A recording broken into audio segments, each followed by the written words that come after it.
신년 특별 새벽 기도회 네 번째 날 우리에게 주시는 하나님의 말씀 히브리서 12장 1절부터 13절에서 함께 보시겠습니다. 이러므로 우리에게 구름같이 둘러싼 허다한 증인들이 있으니 모든 무거운 것과 얽매이기 쉬운 죄를 벗어버리고 인내로서 우리 앞에 당한 경주를 하며 믿음의 주요 또 온전하게 하시는 이인 예수를 바라보자. 그는 그 앞에 있는 기쁨을 위하여 십자가를 참으사 부끄러움을 개의치 아니하시더니 하나님 보좌 우편에 앉으셨느니라. 너희가 피곤하여 낙심하지 않기 위하여 죄인들이 이같이 자기에게 거역한 일을 참으신 일을 생각하라. 너희가 죄와 싸우되 아직 피 흘리기까지는 대항하지 아니하고 또 아들들에게 권하는 것 같이 너희에게 권면하신 말씀도 잊었도다. 일러스되 내 아들아 주의 징계하심을 경히 여기지 말며 그에게 꾸지람을 받을 때 낙심하지 말라.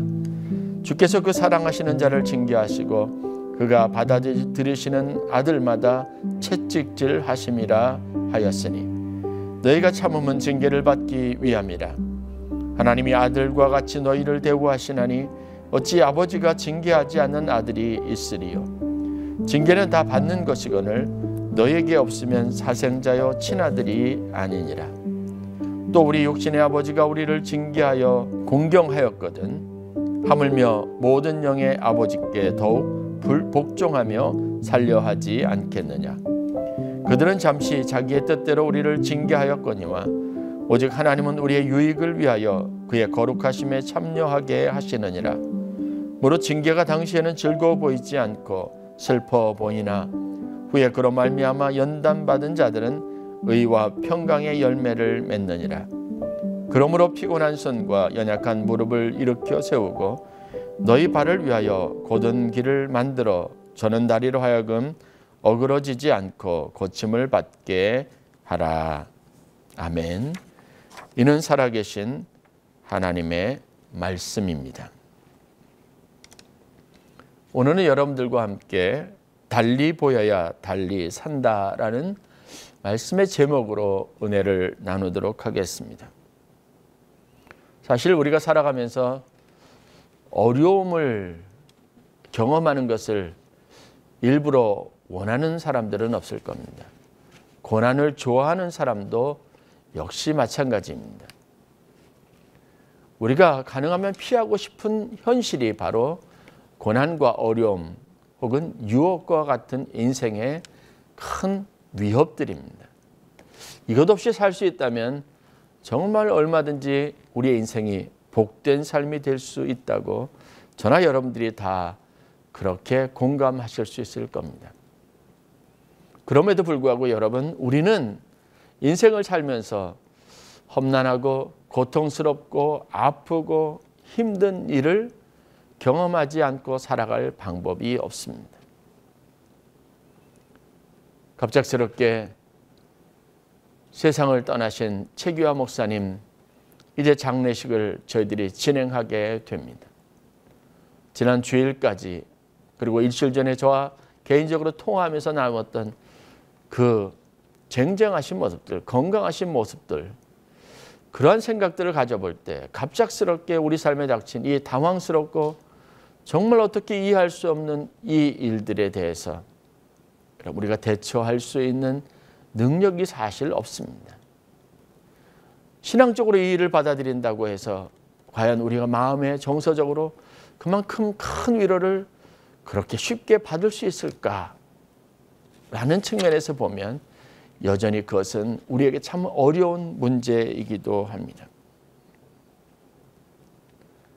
히브리서 기자는 고난당하는 성도들의 삶에 대해서 고난을 또 다른 각도에서 우리가 어떻게 바라보아야 하며 이 고난이 우리에게 가져다주는 또 다른 차원의 그런 유익이 무엇인지를 지속적으로 말하고 있습니다. 삶은 힘들고 퍽퍽하고 괴롭고 괴로움은 날마다 커져가는데 그래서 견딜 힘은 점점점 없어져 가고 있고 삶은 점점점 바닥을 향해서 나아가는 것 같은데 그런 절망 속에서 과연 우리가 가질 수 있는 마음이나 태도가 과연 무엇일까라는 부분에 대해서 사실 쉽지 않은 그런 답을 갖고 있는 것이 우리의 인생이라고 할 수 있습니다.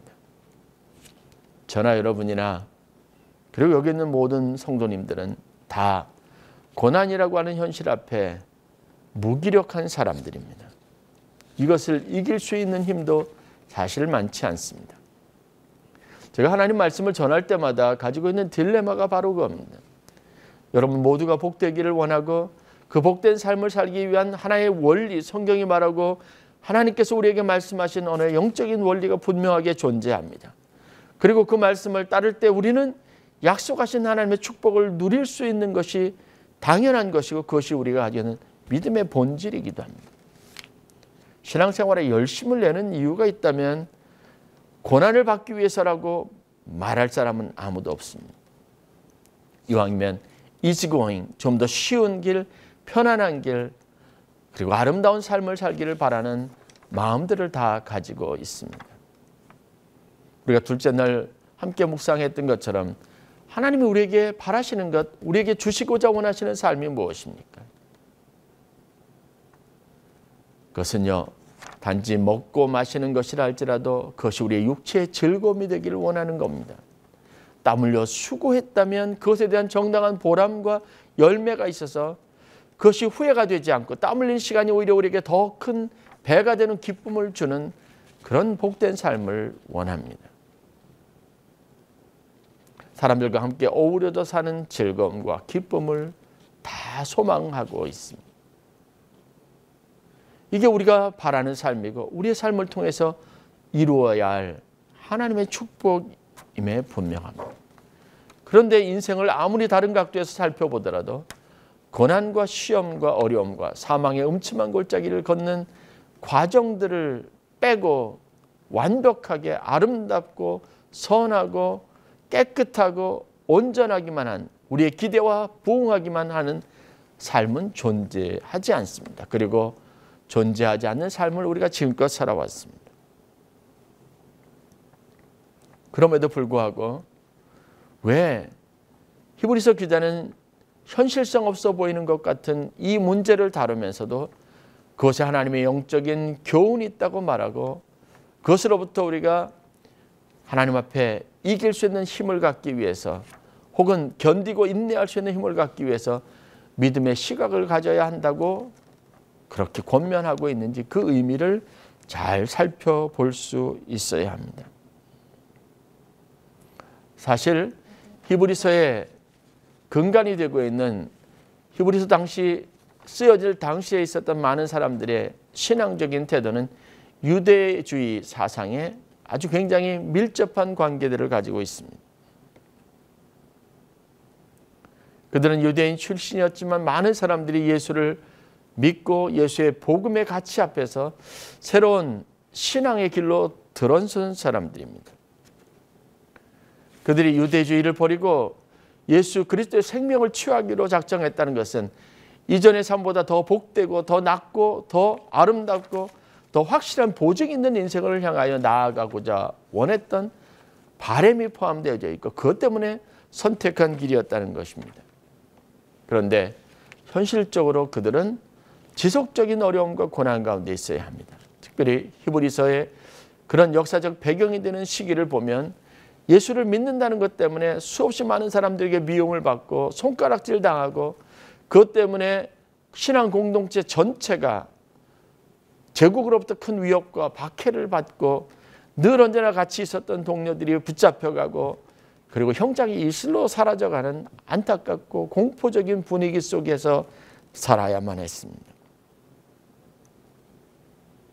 그들은 생각했습니다. 그들이 믿음이 없어서가 아닙니다. 자신들의 이러한 삶의 고난이 있게 되는 것은 바로 우리가 하나님 앞에 죄를 범하였기 때문이라는 생각에 사로잡힌 겁니다.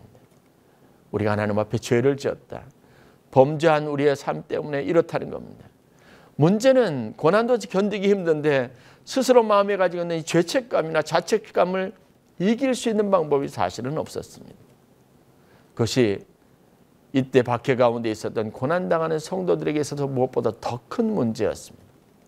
상당수의 유대인들은 그래서 자신들이 선택했던 이 새로운 믿음을 버리고 옛날 비교적 평안하고 덜 위협적이었던 유대인의 종교로, 그 사상으로 돌아가고자 하는 유혹들도 실제적으로 존재했습니다.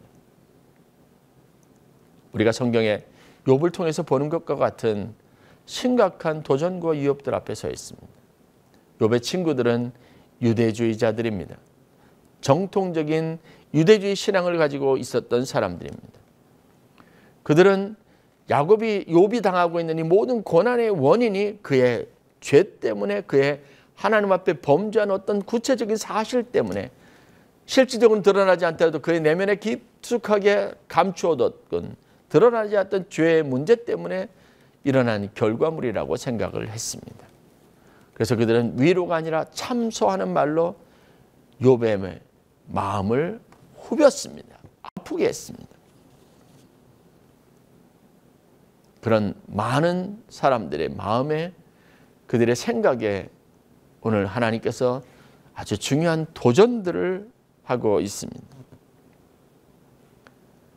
고난을 바라보는 시선을 바꾸기를 원하는 하나님의 거룩한 부르심이, 그리고 절규와 그리고 간절한 마음의 메시지가 오늘 본문 안에 그대로 녹아져 있습니다. 고난을 바라보는 시선을 바꿔야 산다. 그리고 그들에게 제시하고 있는 고난이 가지고 있는 또 다른 차원에 대한 말씀들이 이어지고 있습니다. 그들에게는 눈앞에 있었던, 그들이 이전에 경험했었던 수없이 많은, 아니 아주 오래전부터 들어왔고 배워왔던, 유대인 때부터 들었던 많은 믿음의 조상들의 삶에 대한, 그래서 구름과 같이 허다한 증인이라고 표현될 수 있는 수많은 사람들의 인생 이야기가 있습니다. 그들이 미처 발견하지 못했고 인식하지 못했던 그들의 삶이, 그들의 인생 여정들이 그들에게 주었던 교훈이 과연 무엇인가 돌아보라고 말합니다. 오늘 우리의 삶과 그들의 인생이 별반 다르지 않는다는, 여러분, 새로운 인식의 전환을 요구하도록 그렇게 말씀으로 촉구하고 있습니다. 그들 역시 고난을 당했지만 그 고난은 그들을 더 성장시키고 더 아름답게 하고 그들을 더 높은 것으로, 그들을 더 위대한 자리로, 그들을 더 많은 사람들에게 영향력을 행사할 수 있는 지도자의 길로 인도하는 그런 축복이 되었다는 사실들을 말씀하고 있습니다. 넘어져 다치고 고난 가운데 있고 우리가 위협을 당한다 할지라도 결국은 그것이 우리의 삶의 끝은 아니고, 그 고통받는 그 모든 현실적인 상황들이 우리의 인생의 비극적인 종말을 의미하지 않는다는 것을 말하고 있는 겁니다. 우리 신앙생활에 회의가 찾아올 때, 고난에 대해서 우리가 잘 이해하지 못하는 순간이 찾아올 때, 오늘 우리가 히브리서 기자가 주는 이 위대한 말씀의 도전들에 대해서 묵상할 수 있어야 합니다. 여러분들이 힘들고 어려우면 그 힘들고 어려운 상황을 어떻게 이겨낼 수 있는지 여러분들에게 결정적으로 도움이 되는, 여러분, 키워드가 오늘 성경에 기록이 되어져 있습니다. 하나님의 차원과 여러분들이 느끼는 것의 경험의 한계들을 여러분은 인정하시고, 분명하게 다른 차원이 하나님으로부터 존재한다는 이 믿음을 가지고 여러분 그 묵상을 통해서 고난, 그리고 시험, 유혹, 삶의 위협이라고 하는 이 중차대한 삶의 고비들을 여러분들이 믿음으로 이겨나가는 성도들이 되실 수 있기를 주의 이름으로 간절히 축원합니다. 우리가 오늘 마음에 깊이 새겨야 될 고난의 또 다른 모습, 고난을 통해서 우리가 묵상할 수 있는, 고난에 맞서 싸울 수 있는 우리의 영적인 무기가 과연 무엇입니까? 첫 번째, 히브리서 기자는 분명하게 말합니다. 하나님이 우리를 아들과 같이 대우하신다는 겁니다. 그러므로 우리가 고난을 받는 것은 우리에게 하나의 징계와 같습니다. 우리를 훈육하고 우리를 더 성장시키기 위한 하나의 도구로 여겨질 수 있는 겁니다. 그것이 아들이 아니라면 자신의 뒤를 이어서 자신의 유산을 상속하고 자신의 삶의 거룩한 유산을 이어갈 그런 피부치라고 하는 인식이 없다면 우리가 당하는 고난은 애매히 그리고 고통스럽게 받는, 우리에게 아무런 유익이 되지 않는 일이 될 수 있습니다. 그러나 아들로서 대우하시는 하나님께서 우리에게 주시는 것은, 징계는 다 우리의 삶의 유익을 위한 것이고 우리를 더 나은 삶으로 인도하고 더 복된 삶으로 인도하는 하나님 놀랍고 위대한 계획의 일부라는 사실들을 우리가 묵상할 수 있습니다. 여러분, 잊지 마십시오. 하나님은 언제나 우리를 당신의 아들로 대우하십니다. 7절 말씀입니다. 너희가 참음은 징계를 받기 위함이라. 하나님이 아들과 같이 너희를 대우하시나니 어찌 아버지가 징계하지 않는 아들이 있으리요. 조금 어렵더라도 여러분, 아버지 되신 하나님께서 우리를 위해서 주시는 기회들입니다. 6절 말씀을 보십시오. 주께서 그 사랑하시는 자를 징계하시고 그가 받아들이시는 아들마다 채찍질 하심이라 라고 말씀하셨습니다. 아들이기 때문에, 아들로 삼으셨기 때문에 우리에게 채찍을 가하십니다. 맞습니다. 맞는 우리는 아프고 고통스럽습니다. 그러나 그 고통의 무게만큼, 고통의 깊이만큼 우리가 깨닫는 것이 있습니다. 사랑의 매 회초리에 담겨져 있는 아버지의 진심을 알고 있기 때문에 그렇습니다. 내가 잘 되기를 바라는 마음, 내가 그릇된 길에서 돌아오기를 바라는 그 간절한 마음, 그래서 그 손에 주어진 힘 있는 내리치는 채찍이, 여러분, 그 채찍이 내 몸에 닿을 때 아픈 것보다 그 아버지의 마음을 알기 때문에 더 마음에 큰 아픔이 있는 겁니다. 그 마음으로 느끼는 아픔과 채찍의 고통이 결국은 우리로 하여금 변화되게 하고, 그리고 우리의 지난 잘못에 대해 회개하게 하고 바로 서려고 하는 의지로 작용하게 되어져 있습니다. 하나님은 우리를 아들로 대우하십니다. 힘들고 어려울 때마다 이 진리를 붙잡으시기를 주의 이름으로 간절히 축원합니다. 두 번째, 우리가 묵상해야 될 사실입니다. 고난에 대해서, 삶의 징계와 아픔과 고통과 위협에 대해서 우리가 가져야 될 거룩한 묵상입니다. 하나님은 이 모든 것들을 통해서 우리가 얻을 유익을 생각하신다는 겁니다. 10절 말씀입니다. 그들은 잠시 자기의 뜻대로 우리를 징계하였거니와 오직 하나님은 우리의 유익을 위하여 그의 거룩하심에 참여하게 하시느니라. 무릇 징계가 당시에는 즐거워 보이지 않고 슬퍼 보이나 후에 그로 말미암아 연단받은 자들은 의와 평강의 열매를 맺느니라. 아멘. 하나님은 우리에게 유익을 주시기를 원하십니다. 우리에게 유익된 일들을 행하십니다. 내게 손해나는 일이 아닙니다. 내게 더 잘된 일입니다. 내게 더 복된 일입니다. 내 삶에 더 큰 유익을 누리게 될 것입니다. 그렇게 해서 하나님의 거룩하심에 참여하게 하십니다. 즉 하나님의 능력으로, 하나님의 거룩하심으로 우리의 삶이 변화되게 하시는 겁니다. 그러면 그 이유는, 이 일 이후의 우리의 모습은 여러분 퇴보가 아닙니다. 후퇴하는 것이 아닙니다. 더 찬란하고 더 아름다운 미래로 나아가는 일입니다.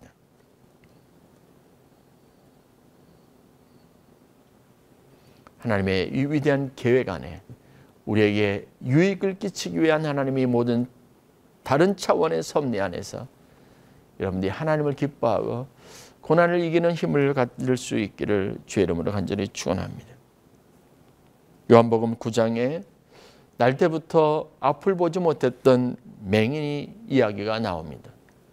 제자들은 이 맹인을 바라보면서 자신들의 마음에 들었던 하나의 의심을 가지고 예수님께 질문합니다. 예수님, 이 사람의 불행은 과연 누구의 죄 때문입니까? 맹인 그 자신입니까? 아니면 그 부모의 죄 때문입니까? 묻습니다. 이제 예수님께서 제자들에게 대답하십니다. 하나님의 하시는 일을 나타내시려 함이라는 겁니다. 그 아이의 잘못도 아니고 그 부모의 잘못도 아니라 하나님의 일을 나타내게 하시기 위해서 이 사람이 어려서부터 앞을 보지 못하는 맹인의 삶을 살았다는 겁니다. 그리고 그 맹인을 실로암 못으로 보냈습니다. 그곳에서 씻으라고 말합니다. 그렇게 보냄을 받은 그 실로암에서 눈을 씻었을 때 그 앞에 있는 것을 밝히 보게 되었다는 것이 성경의 이야기입니다. 그렇습니다. 우리는 우리가 알지 못하는 하나님의 다른 차원에 대한 것을 믿음으로 받아들일 수 있어야 합니다. 확실한 한 가지 성경의 증언은 우리가 당하는 고난이 어떤 형태든 어떤 아픔이 있건 어떤 무게로 우리에게 다가오든 하나님은 절대적으로 우리를 아들로 대우하신다는 것이고 이 고난이 우리에게 유익되게 하신다는 사실입니다. 사도 바울이 그래서 고백하지 않습니까? 고난당하는 것이 내게 유익이라. 자신에게 있었던 가시를 하나님 앞에 감사하는 것으로 여겼던 사도 바울의 고백을 우리가 배울 수 있어야 합니다. 이로써 얻게 되는 것이 있습니다. 이로써 발견하게 되는 것이 있습니다. 이로써 변화될 수 있는 것이 있게 됩니다. 우리 삶의 모든 것은 하나님의 일, 하나님의 뜻, 하나님의 계획과 섭리를 나타내기 위한 위대한 하나님의 다른 차원의 역사인 줄 믿으시기를 바랍니다. 히브리서 2장 8절 말씀, 징계는 다 받는 것이거늘 너에게 없으면 사생자여 친아들이 아니리라 라고 말씀하고 있습니다. 그렇습니다. 징계는 하나님의 사랑의 또 다른 표현, 우리를 훈육하여 더 훌륭하고 아름다운 한 인격체로 세상에서 삶을 건강하게 살아가도록 하시기 위한 아버지이신 하나님의 위대하신 역사이십니다. 그러므로 징계는 자녀에게 허락하십니다. 하나님의 징계는 또한 사랑하는 사람에게 허락되어진 것입니다. 히브리서 12장 6절에 우리가 보았던 말씀입니다. 주께서 그 사랑하시는 자를 징계하시고 그리고 그가 받아들이시는 아들을 채찍질하신다고 말씀하셨습니다. 징계가 여러분 가운데 있습니까? 고난을 당하고 있습니까? 그렇다면 하나님께서 여러분을 자녀로 받아들이셨고 또 여러분들을 사랑하셨기 때문에 이 징계가 여러분의 삶에 아픔과 고통이 되게 하셨다는 사실을 믿으시기를 바랍니다. 또한 징계는 쓰시고자 하는 사람에게 임합니다. 요셉, 야곱, 모세, 다윗 그리고 바울에 이르기까지 성경에 언급되고 있는 위대한 사람들의 인생에 전부 다 하나님의 징계라고 여겨질 수 있을 만한 고난의 시간들이 있었습니다. 채찍이 있었습니다. 그것이 세상적인 것이든 아니면 하나님이 직접적으로 주신 것이든 그것은 그들은 그것을 통해서 성장했습니다. 그리고 우리가 성경의 기록 방식을 통해서 분명하게 아는 것은 하나님이 이들을 태초부터 정하시고 선택하시고 부르시고 그들에게 사명을 주시고 그리고 그들을 성장시키시고 양육하시고 또한 그들에게 기대하셨던 위대한 역사들을 이루게 하나님이 하셨다는 겁니다. 그래서 히브리서 기자는 우리에게 말합니다. 이 모든 사람들 또 우리를 포함한 모든 삶 속에 동일한 원리로 적용되고 있는 하나님의 위대한 역사를 깨닫고 믿음의 주여 온전케 하신 예수를 바라보라고 권면합니다. 피곤한 손과 연약한 무릎을 일으켜 세우고 너희 발을 위하여 곧은 길을 만들어 저는 다리로 하여금 어그러지지 않고 고침을 받게 하라. 그렇습니다. 이제 우리에게 조금 수정하고 고치고 더 힘있게 하고 온전하게 하는 자발적인 노력이 고난에 동참하는 즐거운 헌신이 필요한 시대입니다. 그렇게 해서 저 여러분 모두가 올 한 해 하나님의 위대한 계획 안에서 섭리 안에서 하나님의 양육과 훈련 속에서 더 훌륭하고 온전하게 세워져가는 주님의 자녀들이 되는 축복이 있기를 주의 이름으로 간절히 축원합니다. 이전보다 더 큰 유익 그것을 얻게 되는 축복이 여러분들 가운데 있기를 바랍니다. 더 단단해지고 더 성숙해지고 더 깊어지고 더 넓어지고 더 건강해지고 더 온전하게 세워져가는 귀한 축복이 있기를 주의 이름으로 간절히 축원합니다.